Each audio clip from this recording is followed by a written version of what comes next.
Hola jóvenes, muy buenas tardes. Estamos hoy día un nuevo día viernes en la clase de física.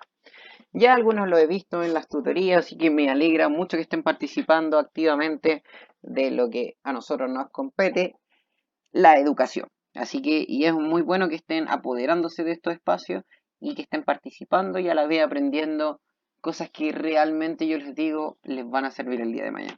Así que hoy día en física vamos a iniciar con la presión en fluido. Ya habíamos visto la presión en sólidos y de alguna manera vamos a usar ese concepto, pero esta vez en fluido y va a ser con lo que vamos a trabajar de aquí a futuro. Así que por eso era muy importante definir primero la presión en sólidos. El objetivo de hoy día claramente es aplicar la presión a fluidos en reposo o a lo que llamamos presión hidroestática. Pero antes de comenzar les voy a dar la respuesta de la clase pasada.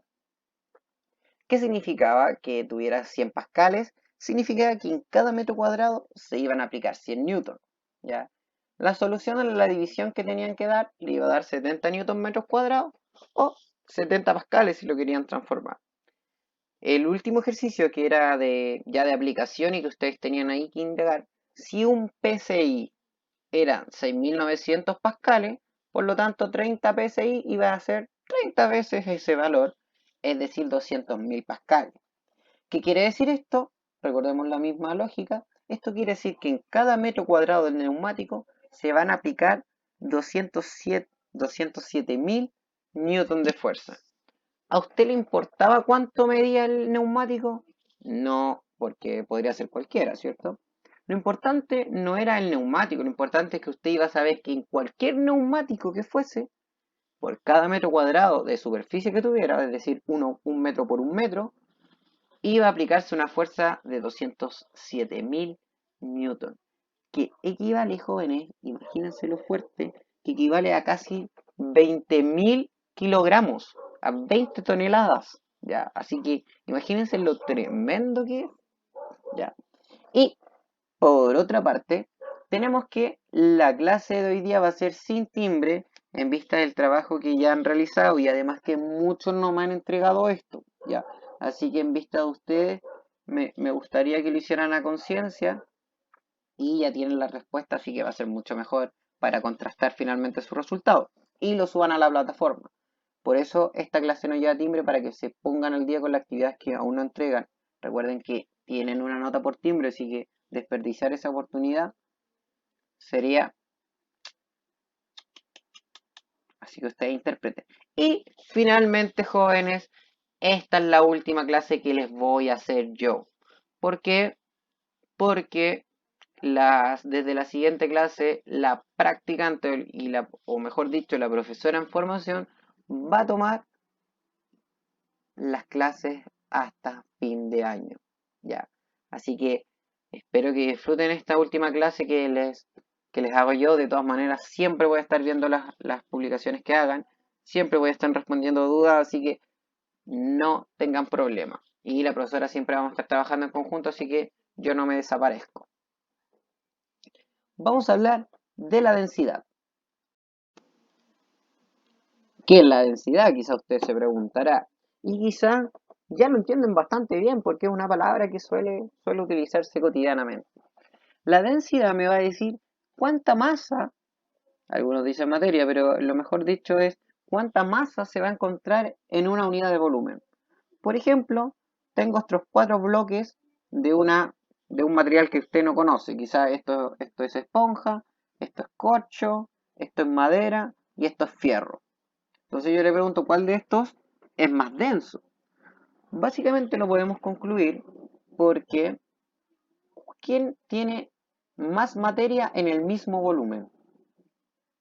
Si usted cree que está excelente porque aquí puedo ver que en un mismo volumen, en un mismo espacio, pensando que estos son cajas tridimensionales, se encuentra mayor masa contenida en este. Si bien no vamos a hacer un trabajo de densidad porque de alguna manera es bastante básico dividir dos números. Yo le voy a dar la masa, usted le doy el volumen y usted divide. No me voy a detener en eso. Lo que sí necesito que sepan de las densidades, que los objetos pueden flotar gracias a estos. Un barco, por ejemplo, es capaz de flotar en el agua porque la densidad del barco, en suma, es mucho menor a la del agua.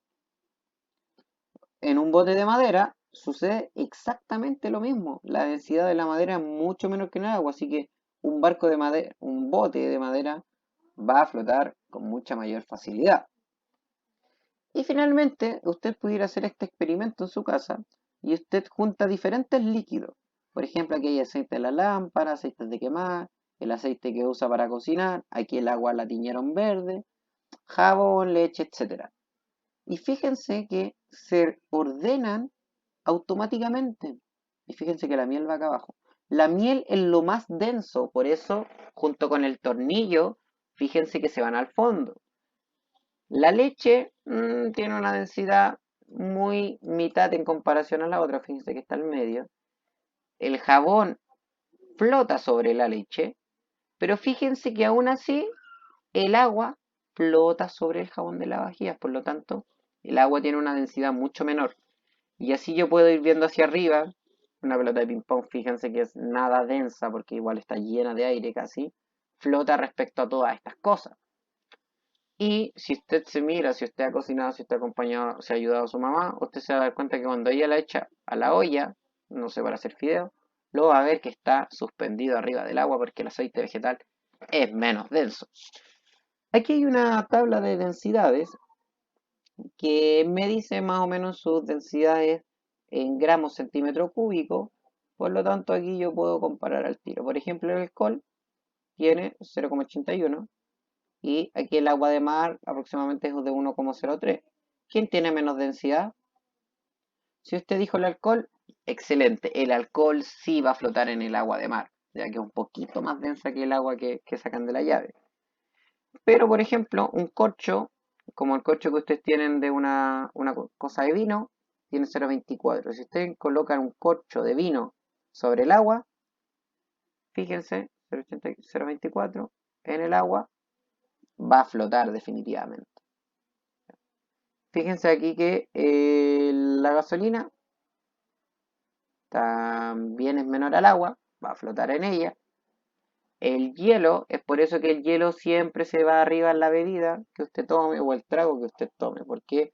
Porque el hielo es menos denso que el agua, ¿ya? Así que estas tablas de densidades nos sirven bastante bien para saber qué objeto se va a sumergir sobre otro o cuál va a flotar sobre el otro. Y de hecho, por eso el mar está en el suelo y el aire está arriba, porque fíjense la densidad del aire.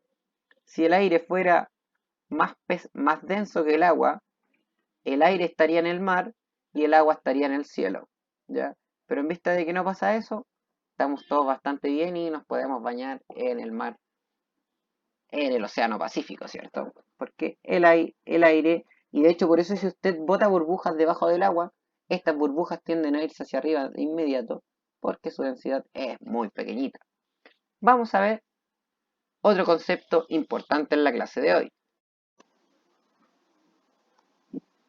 Y tiene que ver con la presión hidrostática. ¿Qué significa la presión hidrostática? La presión hidrostática va a ser la presión que ejerce un fluido en reposo, o cuando se está moviendo, no estamos en un río ni nada, estamos quietos en una piscina o en el mar sin ola, que ejerce simplemente por el hecho de sumergirme en dicho fluido, ¿ya?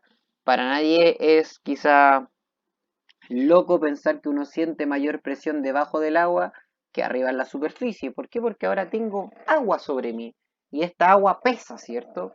Y sabemos que toda fuerza que se ejerce sobre una superficie va a ejercer cierta presión, ¿ya? Así que, ¿cómo vamos a calcular esta presión?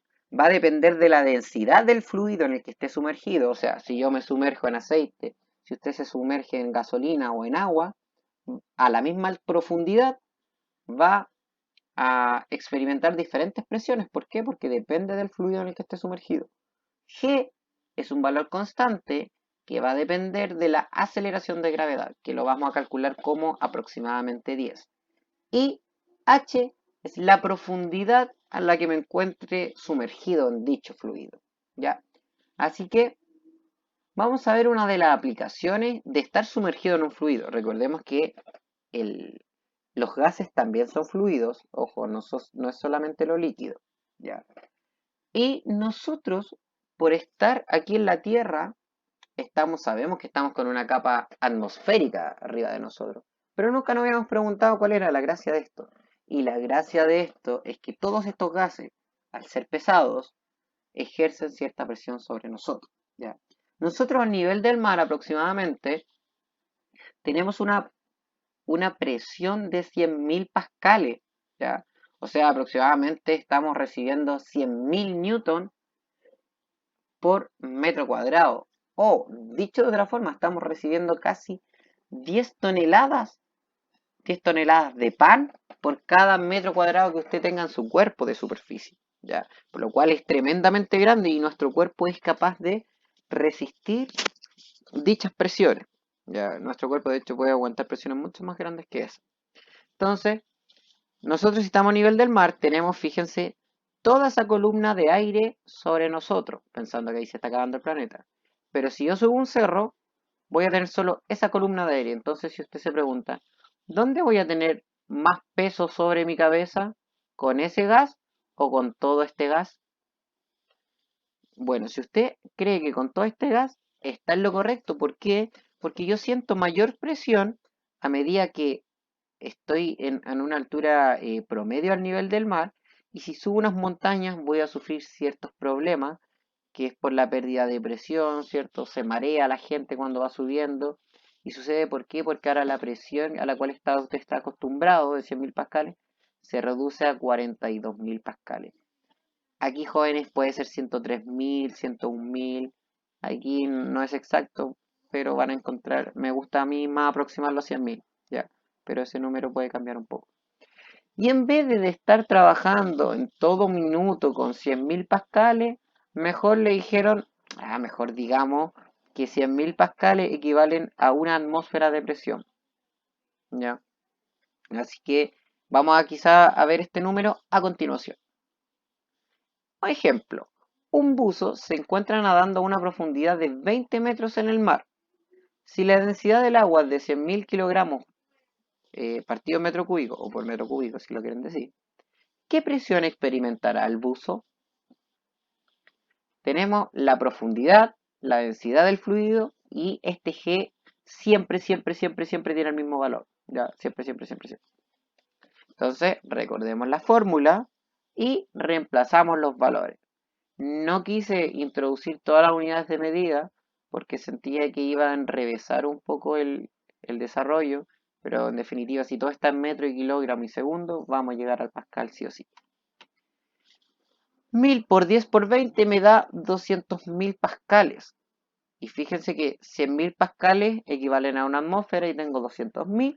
Por lo tanto, yo puedo decir que si yo me sumerjo a 20 metros de profundidad, voy a sentir una presión de 2 atmósferas. Igual es fuerte, es como si tuviera dos planetas Tierra más sobre sus hombros, ¿ya? Considerando que ya tiene la presión del aire que está sobre el mar, más estos 20 metros de agua, les da 2 atmósferas más de presión. Imagínense, es como si tuvieran dos planetas Tierra llenos de gases encima de ustedes. Fuerte, fuerte. Entonces, por lo tanto, la presión que va a experimentar el buzo es de 200.000 pascales, lo cual equivale a decir nuevamente que por cada metro cuadrado del cuerpo de este buzo se va a ejercer una fuerza de 200.000 newton. Y para finalizar esta clase, vamos a recordar que la densidad me va a decir cuánta masa hay en un determinado volumen y que esto va a depender de cómo floten los objetos unos sobre otros. También que la presión hidrostática va a ser la presión que ejerce un fluido que esté quieto a un objeto o a una persona que esté sumergido en él tantos metros de profundidad, tantos kilómetros, lo que sea, ya. Pero todo objeto o toda persona que esté sumergido en un fluido va a sentir cierta presión sobre él. Y es por eso también que muchos buzos, algunos cuando superan ciertas profundidades, mueren aplastados por la presión. ¿Ya? Así que ahí hay que tener mucho ojo, jóvenes. Por otra parte, la presión atmosférica es la presión que ejerce todo el fluido de gases, nitrógeno, trazas de otros gases, dióxido de carbono, oxígeno, que están en nuestra atmósfera. Todos esos gases, al ser de alguna manera pesan, ejercen obviamente una presión sobre nosotros, ¿ya? Lo cual equivale a 100.000 pascales aproximadamente. Y finalmente, esta es mi última clase y los dejo con el profesor en formación. Así que cualquier duda, obviamente, escríbanla por muro o por correo electrónico y no tengo ningún problema. Y si alguna vez necesitan una tutoría de física, ahí estaremos para ustedes. Así que espero que estén muy bien y cuídense mucho.